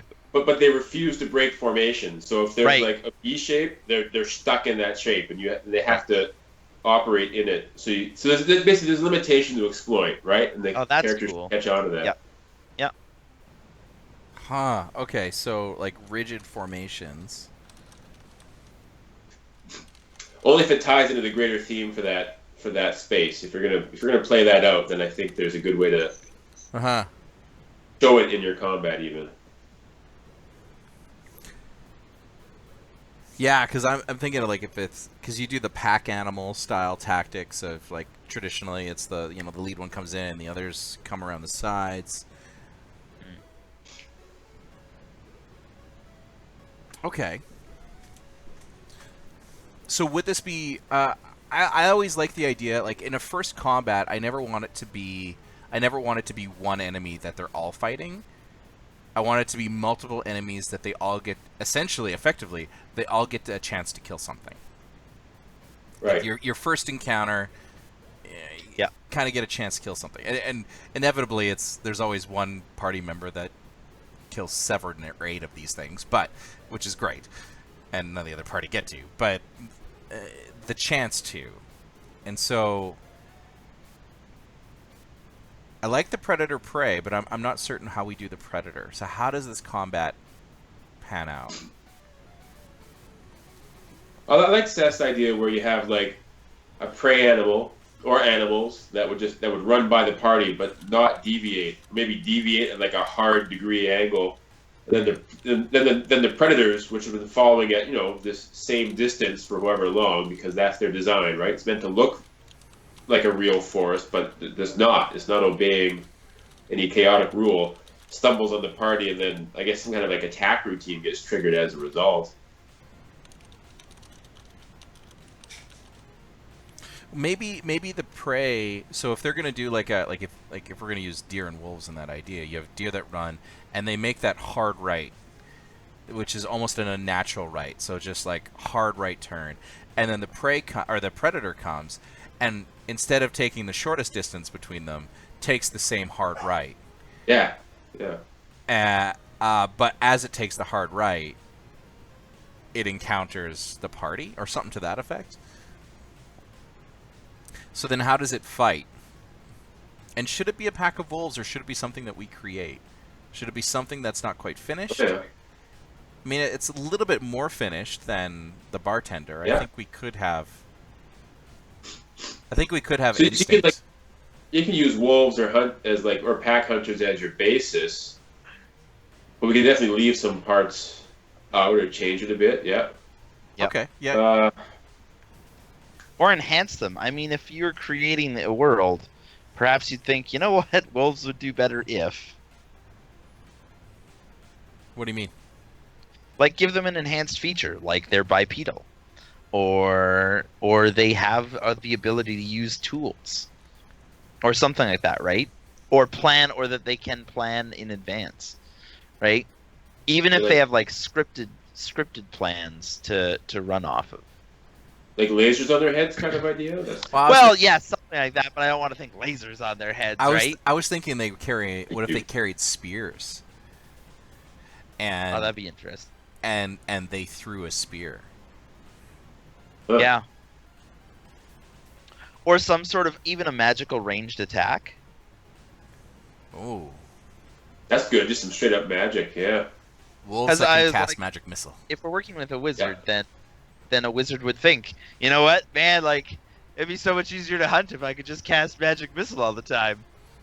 Right. So you'd even introduce it with like that deer jumps out in front of you and then gets magic missile to death. Yeah. And then the pursuing wolves come out of the forest next turn. So you have like one turn to react to it all. Yeah, because they would never suspect that wolves were capable of magic. Nope. No, until started getting shot by them. That's Yeah. No, totally. Question: if it casts magic missile, where do the magic missiles come out of? From the wolf. Well, since we can't take the laser on the head too literally, it's gotta be the mouth. Okay. 5th edition magic missile's it's not a guaranteed hit, is it? Yeah, it is. It is. It is still? Yeah, it still is. Yeah. I wonder if we should go with something like a ray of fire then, or something, a ray of frost or something. Oh, like so that. it breathes fire or breathes frost at that point. Yeah, like like something that can miss. But still a ray attack, right? Yeah. See, my only Yeah, thought because- my only Yeah, thought not with like that. not like a cone of fire, not burning hands. Good gracious. No, because then you're just doing Winter Wolf or Hellhound, and it's been done, Right. right? You want some kind of beam. Yeah, Yes. like I want it to be paired with something that is just that does not make sense. Like, they should not pair. What even if it was a ray of fatigue, like a ray Yeah. of is it ray of exhaustion? But Oh. two of them have ray of exhaustion, and the leader has like ray of frost or fire or something like that, right? I like the ray. I like the ray, like the exhaustion fatigue effect, because that's even like that's straight up. If I was trying to improve a wolf, I would tire out my prey before I had to, Yeah, exactly. run it down and waste all my good calories. I would Yeah. I would zap it with tiring energy for sure. What I'd like to see, so in this combat, okay, so we've got these wolves that have ray of exhaustion, and the lead wolf has something different, or is it all just ray of exhaustion? Because what I'd like to see then, because if I'm thinking as Tabris, who's creating these, is like, oh yeah, like, well, wolves giving them the ray of exhaustion, that would be kind of neat, and then it's like, well, over the years, all these wolves are going to kill all the deer, so now I got to give the deer something, and I'd like the deer to come back, and they're actually stronger than the wolves, and that was part of the problem of like, wait, I'm doing it again, and that's when she abandons the world.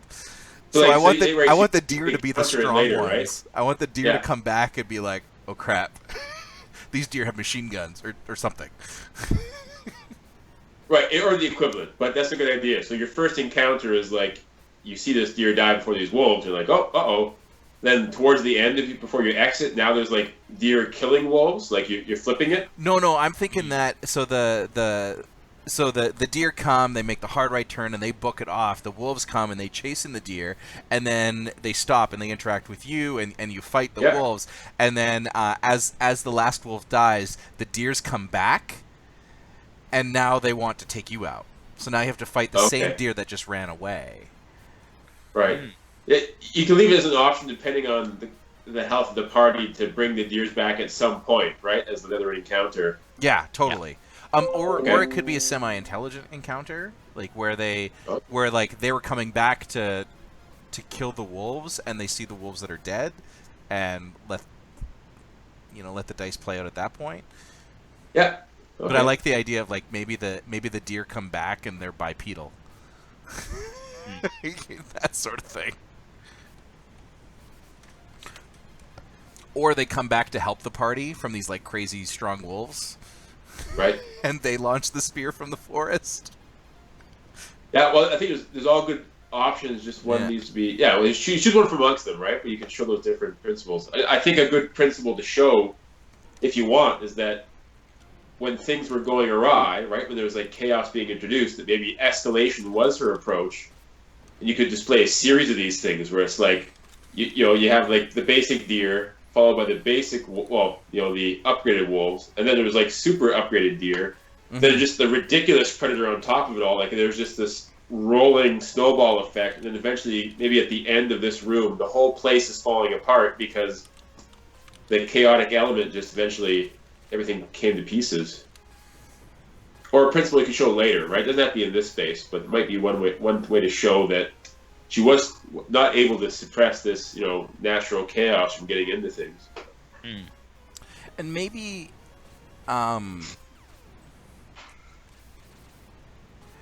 maybe this world has like if maybe this is all she created were wolves and deer, and has long since forgotten about it. So they've continued to evolve in this pattern of like I'm stronger. And so that's where you get the ray of enfeeblement. That's where you get whatever the deer have back forth.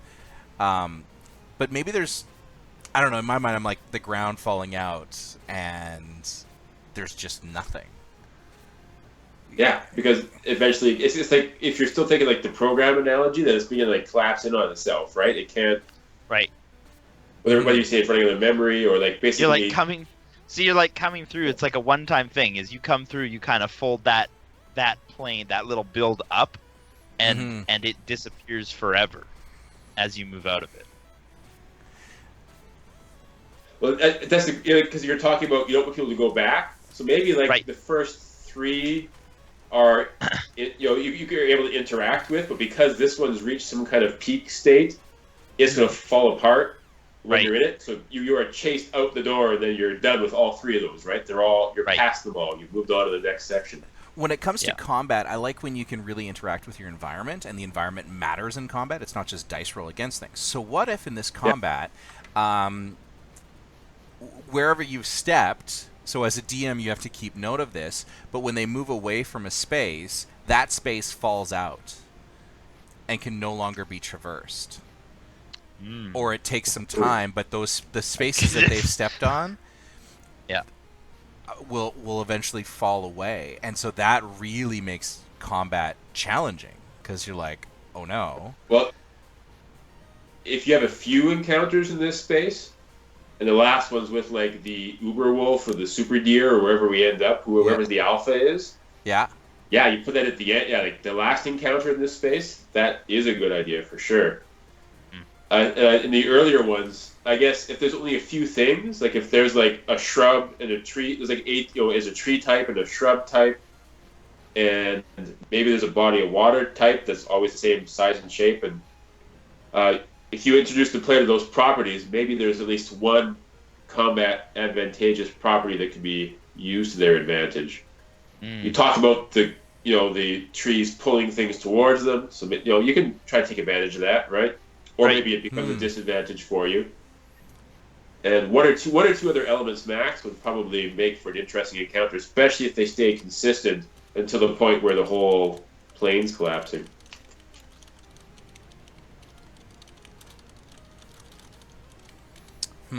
I like that, and I like the idea too. Then, so let's say so the floor doesn't fall out for wolves, but they kill the wolves.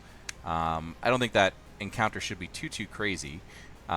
Also considering that we're building this for level 6, Okay. right. So the CR rating can be significantly higher. So it doesn't have to be wolves. We could easily do anything from hippogriffs to on and on. But it could be just direwolves, like just strong direwolves. We're like, okay, we'll just dispatch these things, and like that's weird. They can cast Raven Feeblement, Sure. and we could just soup up the wolves. But they should encounter a hole, Yeah. right? Like all of a sudden the floor drops out, and they're like, oh, and then they have some time to investigate it. They have some time to look at it and realize what it is. And then when they get to the end combat, and then when they step away from something, and it starts to fold out, it's like they know exactly the problem that they are in. They're not figuring it out in the middle of combat. They're now figuring out how to do combat in the middle of a problem. They know what it means. Yeah, and that way without overcomplicating the one space, you've done two things. You've established your third rule, which is this place was built with the structure, but but it's slowly been pulling apart, right? Yeah. And then you show, well, I guess first you establish the structure of it, right? Order a bit too much to the extreme, or the escalation effect, whichever thing you're trying to communicate. Then the second part is, and it's falling apart, right? So in two separate encounters, you can show it's escalating with like your our dear wolves thought, right? Whatever it ends up shaping into, and then you have and it's falling apart, which is your collapsing, your hole in the ground followed by the collapsing encounter. I think that's two distinctly different encounters. Whatever you put as the if there's any other challenges in the second one, like a combat, that's fine. But like you're probably doing pretty good for introducing that space. Aiden's saying we should do an Inception cityscape. Oh man. Is that where you finish? Itself. Right? Well, then you need the audio trigger of that bass drop, right? And then boom. Yeah. We're gonna have to provide a copy along audio file with our free DM Guild release, right? Yeah, no kidding. Yeah. Here's your soundtrack at this particular scene. It's just that one sound. Playable, whatever you get. Yeah. Man. What are some of the other... Okay, so I like this idea. So then, I like the idea of the wolves. I think we should soup up the wolves, and we can get... I can do stats and everything of wolves, but I like the idea of Raven Feeblement that they cast. I think their spell DC should be a little bit higher, because these are natural wolves, and like a level 6 party is just like whatever. Like we can dispatch these things with like nothing, and then realize, wait, like their hides are tougher than we thought, and what? They're casting Raven Feeblement, And this is Yeah. essentially telling them just like, all the stuff that you learned before, it might be different here. Yeah. Yeah. And it, And then, sorry, and then give the deers blur or some equivalent, right? Where basically you're showing that these are all enhanced versions of these creatures because you're trying to make everything better in some sense, yeah. right? The trees are all in order. The animals are all like have extra advantages, so they should always just have like extra advantages that make them stand out somehow. Yeah, and I want them to be like, okay, well, man, we fought a hippogriff before, but what can this Yeah. hippogriff do that no other hippogriff has ever done? Like, Yeah, oh yeah. no! I like that idea. I like being able to create something like that where things have been added. Okay, so then I'm thinking blur is what we're thinking. Well, as an example of like a good thing that a prey animal would have, right, is the ability Yeah. to mask itself or make itself harder to hit. That'd be like an adaptation towards a wolf that shoots you with stuff. Right? Yep, that totally would be. Or,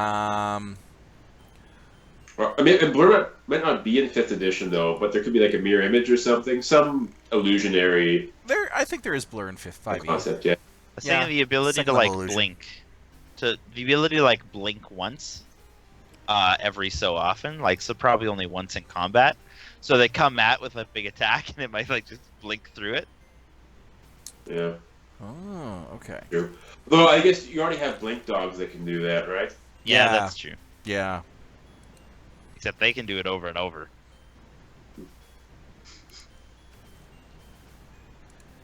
No, I like the idea of blur. Blur makes sense. Yep. And they're running, and I think you can kind of allude to it. So as the deer Yeah. go by, you make a perception check, and there's the blur effect that they would notice. You would notice that they're not quite there.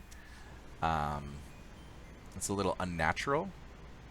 So then, okay, so they fight the wolves. They move on. They go through the forest. In the forest, they encounter a hole, a hobbit hole, a nice hole.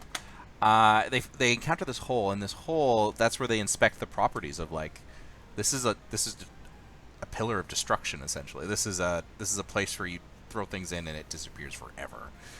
Don't put your hand in there.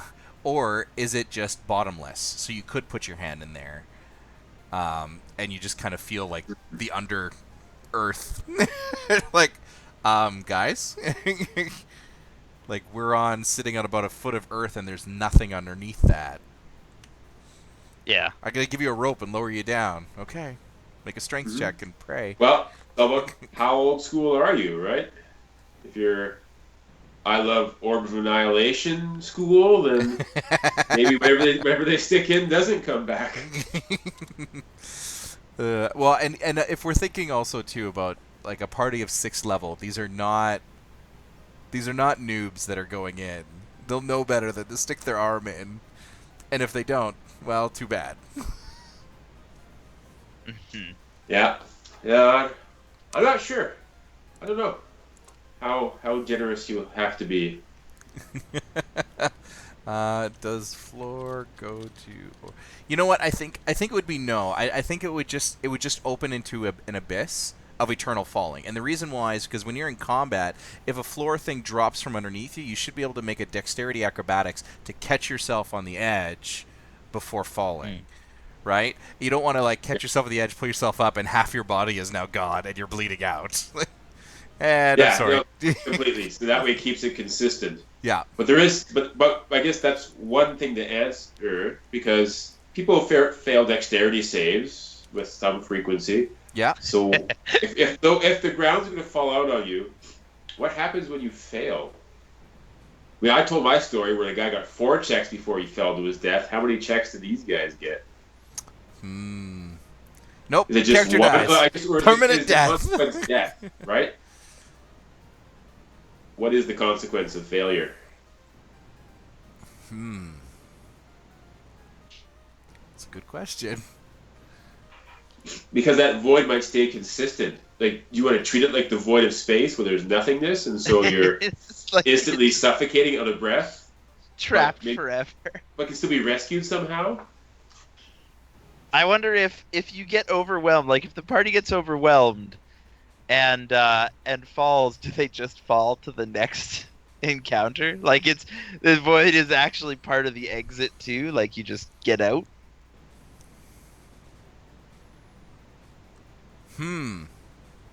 That would be interesting. That's one possibility for sure. That is the exit. Is the falling out.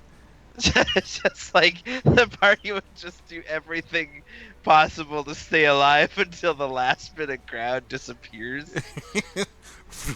Like, total party wipe is the worst, most broken, railroaded thing I've ever seen.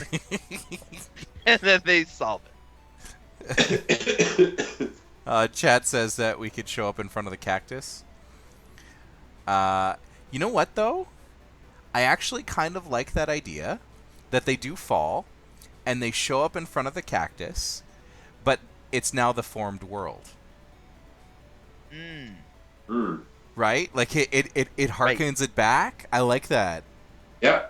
And then, so what maybe your hints are, there is With a a light source this with time. with a city in the distance. Yeah. Yeah. But there is a light source, and the ground has some, like, texture property, right? Like, you could tell you're the real... Just a couple of hints that you're in the real place. That you're not on this, like, sheer white plane, but it's actually... Yeah. That'd be cool. Okay, so floor falls out, dex save to stay up. If fall, that's next, or no, last lead to the actual world. And I think, as a suggestion in for, like, people running the game, you just say, when a player asks, what's going on, where am I, you just say, you're surrounded by blackness and you feel nothing. And you just can repeat that for them as each person falls. Yeah. Until you've got everybody. Yeah. Or if we can think of something that's even more cryptic to put in that place, that's fine too. Ooh. So perhaps, like, how are we triggering the ground falling again? Disappearing? When they step on it. Okay, should that maybe kick in partway through? I think so. So they have some time, like, to explore and be in combat before things start to go all wrong. Mm-hmm. Yeah, in fact, we were going to have a combat, resolve it. We're going to let them wander, and wherever they wander, then we're going to discover a hole, right? So they know what it is. Right. Yeah, if you want combats, you can insert, like, the next level up of whatever guys they fought the first time were, too. Right. So, okay. Talk about the deer a little bit. So I know what they have blur, but what could these deer do or be that would actually be a serious challenge to a party of level 6 characters? So we're looking CR6 stuff here. And it can't just be hit points. It can't just be blur. I don't know, man. I remember we were like level 8 party of like 7 or 8 of us, and we ran into a herd of dire deer, and they just about took us out. Dire deer. Like they died really fast, but if they bit you, you were in trouble. Yeah, so I guess maybe they still have natural attacks, like their bites or their hooves. Okay, yeah. Maybe they can trample you. Maybe they generate some kind of energy damage, right? So that you think you're just going to get kicked by a deer, but it throws like some thunder damage on you and boots you. I don't know. I do like the idea of thunder damage in the hooves. That makes sense. Deers have blur. We'll say they're dire deers. Get hit by like a force blast, right? Yeah. Ooh. Or how nasty would it be if we combined the blur with the blink suggestion? Aiden says With they have the- proficiency with their antlers. Yes. Yeah, I guess, like advanced like danger deer, you would all want them to have antlers, right? Regardless of their gender. They just all be antlered. But dangerous antlers, so that we could all give them attacks. You could have male and female, and essentially what you do then is you have warriors and clerics, or so they have the antlers which they would use to fight with, and then maybe they're the they're the mages or the clerics in the background of the Yeah, ones who well, don't right, have because antlers. they're herd Yeah. animals. So if you're trying to improve a herd, would you specialize like that? Maybe. I think Yeah. that would be kind of neat. You have healing deer, or the antlers are the ones that heal with the touch. Well, Yeah. what it gives you is that, I mean, you can't use your deer fighting tactics or your animal fighting tactics, better say, against these deer because they don't fight like just animals would. Uh, Aiden brings up a fun point. Will these deer be a possible player race? No. Oh gosh. Well, Sure, why not? well, I'm If you want to thinking, run that game, you go right ahead.